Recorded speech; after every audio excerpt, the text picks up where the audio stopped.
గచ్చిబౌలిలో 50 గజాల స్థలంలో 7 అంతస్తుల బిల్డింగ్ కట్టాడు ఒక మహానుభావుడు.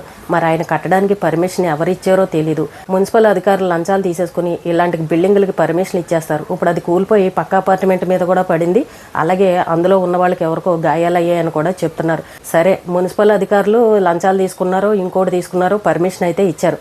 మరి ఆ బిల్డింగ్ ఇన్ని సంవత్సరాలుగా కళ్ళ ముందే జనాలందరికీ కనబడుతుంది కదా, మరి ఎవరు కూడా ఎందుకు కంప్లైంట్ ఇవ్వలేదు?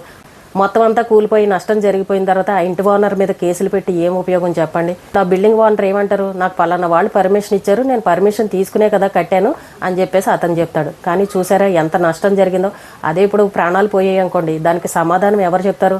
హైదరాబాద్లో ఇలాంటి బిల్డింగులు ఎన్నో కూల్చేశారు, కానీ ముందు పర్మిషన్ ఇచ్చిన వాళ్ళ మీద ఎందుకు కేసులు పెట్టరు అనేదే ఇక్కడ పెద్ద క్వశ్చన్ మార్కు. ఇక్కడ లంచాలు ఇచ్చి నష్టపోయింది ఈ ఇంటి ఓనరే. ఆ బిల్డింగ్లో ఎవరికైనా సరే నష్టం జరిగినా సరే ముందు ఈ ఇంటి ఓనర్ మీదే కేసులు పెడతారు. చూసారా మనం ఎలాంటి మనుషుల మధ్యన బతుకుతున్నామో? కాబట్టి ఇల్లు కట్టుకునేటప్పుడే జాగ్రత్తగా చూసుకోండి. లంచం ఇస్తే పనులు అయిపోతాయి కదా అని చెప్పేసి మీరు ఇలా అడ్డదారిలో వెళ్ళి అంతస్తులు ఇల్లులు కట్టారనుకోండి, తర్వాత పరిస్థితులు ఇలాగే ఉంటాయి. నష్టపోయి లబోదిబోమని ఏడవలసిన పరిస్థితి.